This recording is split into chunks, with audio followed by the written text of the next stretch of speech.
दोस्तों नमस्कार। यहाँ बात करते हैं योग आयुर्वेद स्वास्थ्य के बारे में। किस प्रकार से अपने आहार विहार को ठीक रखकर, संतुलित रखकर रोग मुक्त रहा जाए, सुखमय जीवन जिया जाए। मैं डॉक्टर मनमोहन लखेड़ा आज बात करूंगा आयुर्वेद में ज्वर के बारे में। क्या कहता है आयुर्वेद? आयुर्वेद में ज्वर को सर्वोपरि माना गया है। ज्वर के बचाव आदि के बारे में आयुर्वेद के अनुसार ज्वर क्या है एवं कैसे सब प्रकार के ज्वरों या बुखार को घर में ही ठीक कर सकते हैं।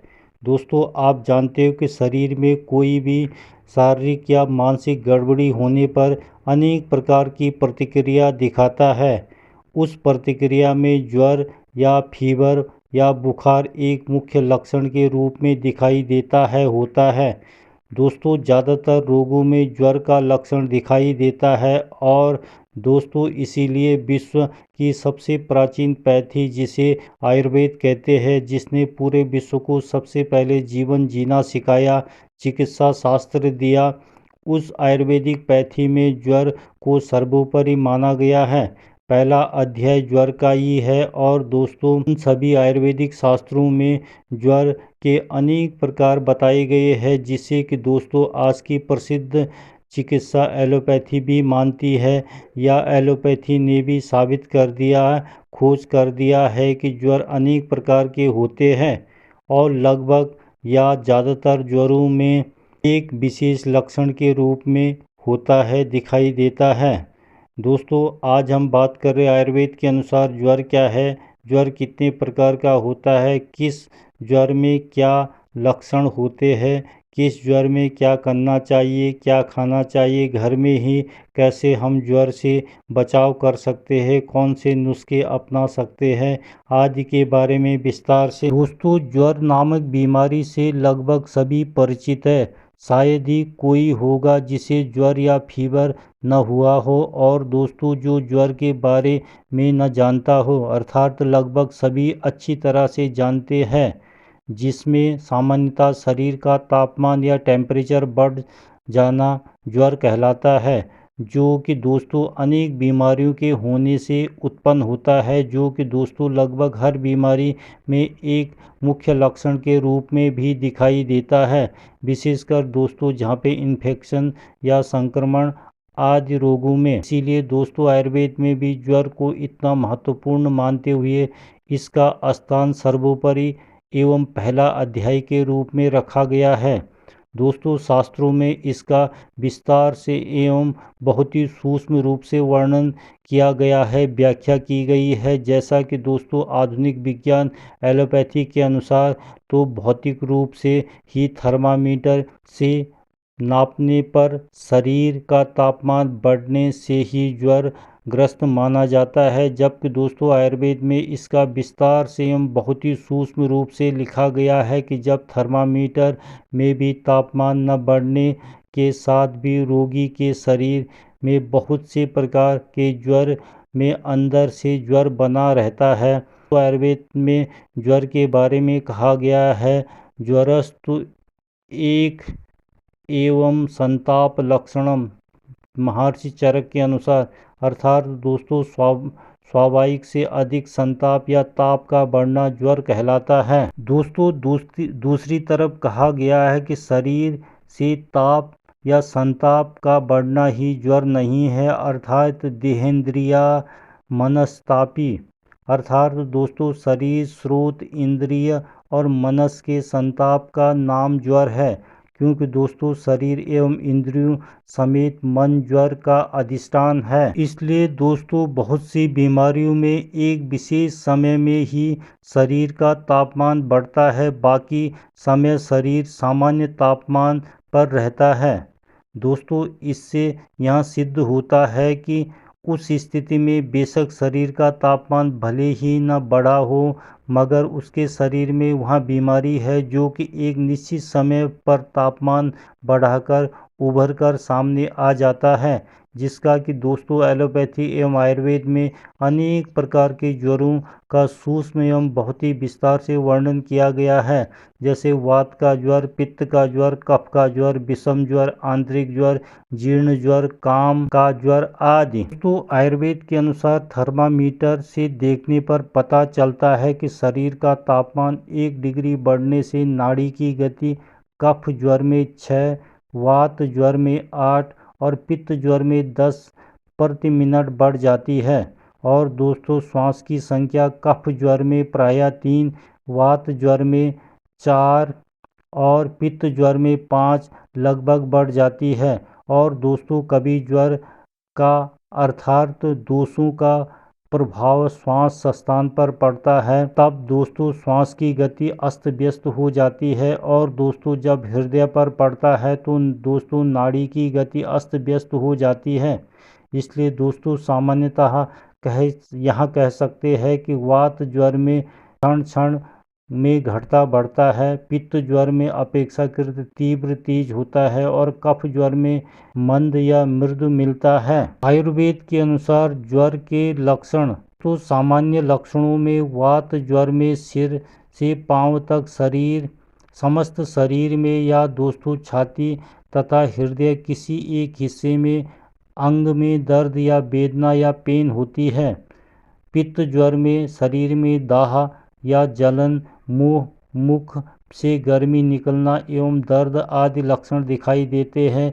और दोस्तों कफ ज्वर में जुखाम, खांसी, सरदर्द, ज्वर आदि लक्षण दिखाई देते हैं। इसी आधार पर दोस्तों दो दोष जैसे वात पित्त या वात कफ या दोस्तों तीनों दोष वात पित्त कफ के लक्षण मिलने पर शरीर दोषों एवं तीनों दोषों के लक्षण दिखाई देते हैं। इसी प्रकार दोस्तों आम ज्वर में भूख नहीं लगती और निराम ज्वर में खूब भूख लगती है एवं सन्निपात ज्वर में अर्थात दोस्तों तीनों दोषों वात पित्त कफ का प्रभाव जब मस्तिष्क पर अधिक पड़ जाता है, तब रोगी चिल्लाना, उठ कर भागना, हंसना एवं रोना एवं कपड़े उतार कर फेंकना आदि पागलपन जैसे लक्षण दिखाई देते हैं। इसी प्रकार दोस्तों अभिन्यास ज्वर में संज्ञा नाश हो जाता है, रोगी बुलाने पर भी नहीं बोलता परंतु स्वयं बड़बड़ाता रहता है या मौन पड़ा रहता है। कैसे रोगी की चिकित्सा करें? दोस्तों रोगी की चिकित्सा करने से पहले रोगी के शरीर में कौन सा दोष वात पित्त कफ की बढ़ोतरी एवं कमी या क्षय हुआ है, उसी के अनुसार औषधि आहार विहार का चयन करना चाहिए। दोस्तों किस प्रकार का ज्वर है, कौन सा मौसम है, किस प्रकार की गर्म या ठंडी प्रकृति है रोगी की, उसी के अनुसार दवाई या अनुपान जो दवाइयों के साथ दिया जाता है भोजन आहार विहार देना चाहिए।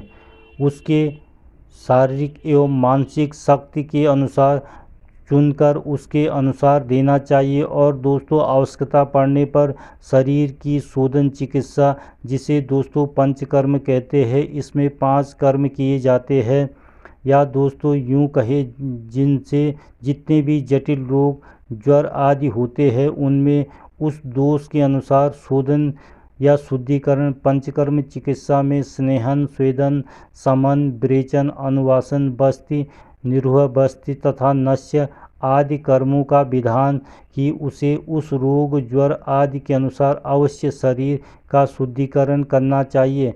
दोस्तों आयुर्वेद में 2 प्रकार की चिकित्सा होती है, एक समन चिकित्सा जिसमें दवाइयाँ आहार विहार आदि मुँह के द्वारा खिलाया जाता है दिया जाता है। दूसरी शोधन चिकित्सा होती है जिसमें शरीर का शुद्ध किया जाता है अनेक विधियों के द्वारा।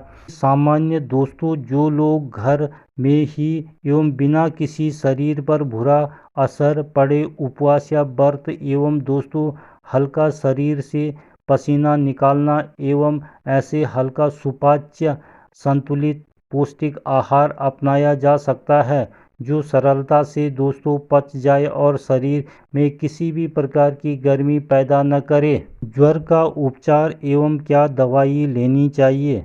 वैसे तो दोस्तों आयुर्वेद शास्त्रों में अनेक प्रकार के हजारों प्रकार की जड़ी बूटियाँ योग ज्वर के लिए है। जो कि दोस्तों सभी बहुत ही प्रभावशाली एवं ज्वर नाशक हैं, यानी ज्वर को ठीक करते हैं। दोस्तों उसके लिए वैद्य की या विशेषज्ञ की सलाह एवं दोस्तों किस दोष के अनुसार ज्वर हुआ है उसे देखकर किसी भी प्रकार के ज्वर से मुक्ति पाया जा सकता है। फिर भी दोस्तों हम अपने आसपास से कुछ ऐसे दिव्य जड़ी बूटियों औषधियों को अपनाकर घर पर ही किसी भी प्रकार के ज्वर का उपयोग कर ज्वर होने एवं दोस्तों ज्वर होने से पहले ही अपनाकर उस ज्वर से बचाव कर सकते हैं। और दोस्तों इन दिव्य जड़ी बूटियों का कोई भी साइड इफ़ेक्ट बुरा प्रभाव शरीर पर नहीं होता है। कुछ आयुर्वेद की दिव्य जड़ी बूटियाँ ज्वर के लिए या बुखार के लिए दोस्तों गिलोय, अमृता, पद्मकाष्ठ, नीम की छाल, धनिया, लाल चंदन, इन सभी जड़ी बूटियों को समान मात्रा में लेकर 25 से 30 ग्राम लेकर 2 लीटर पानी में उबालकर जब पानी 1 लीटर रह जाए तो दोस्तों दिन भर में मरीज को 5 से 6 बार 25-25 या 30-30 ml रोगी को पीने को दीजिए। इससे दोस्तों किसी भी प्रकार के ज्वर में प्रयोग कर सकते हैं। या दोस्तों नागरमोथा, आंवला, चमेली के पत्ते, ब्राह्मी के पत्ते, इन दिव्य जड़ी बूटियों को भी समान मात्रा में लेकर ऊपर बताई गई विधि से उबालकर दिन भर में प्रयोग कर किसी भी प्रकार के ज्वर से मुक्ति पाई जा सकती है। या दोस्तों केवल नागरमोथा एवं परपट इन दोनों को भी समान मात्रा में लेकर उबालकर उपयुक्त ऊपर बताई गई विधि के अनुसार लेने से किसी भी प्रकार के ज्वर से मुक्ति पाई जा सकती है।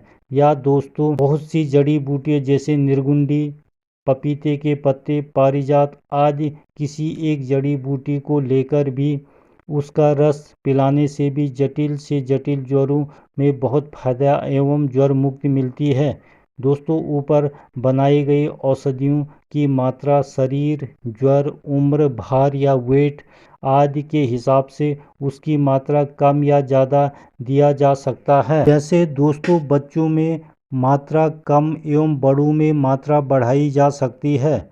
इसको दोस्तों बड़ों से लेकर बच्चों तक किसी भी उम्र में निर्भीकता से दे सकते हैं।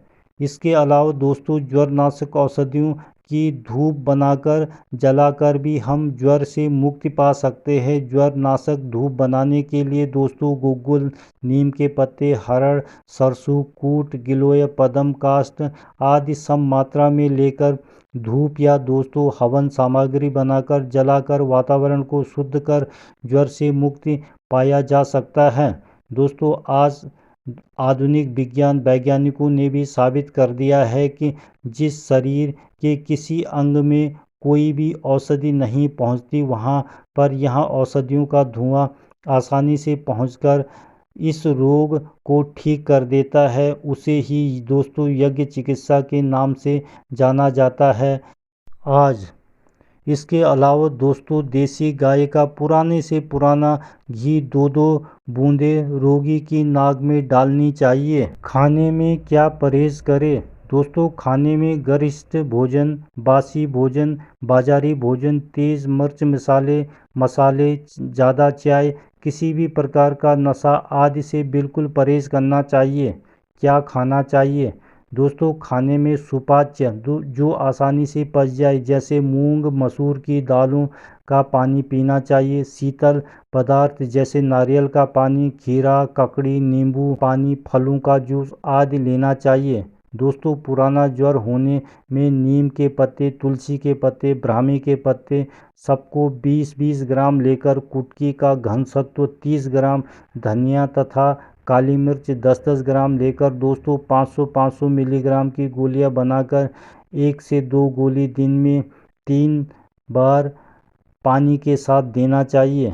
दोस्तों ऊपर बताई गई दिव्य जड़ी बूटियों से हम अकेला ज्वर से मुक्ति के लिए ही या दोस्तों किसी अन्य पैथी की दवाइयों के साथ भी अपने ज्वर को पूरी तरह से मुक्त पाने के लिए ले सकते हैं। दोस्तों इससे ज्वर के दुष्प्रभाव या साइड इफ़ेक्ट से होने वाले अन्य विकार, अन्य रोग से भी स्वतः ही मुक्ति मिल जाती है। दोस्तों, इन जड़ी बूटियों का कोई भी बुरा प्रभाव या साइड इफ़ेक्ट हमारे शरीर स्वास्थ्य पर नहीं पड़ता।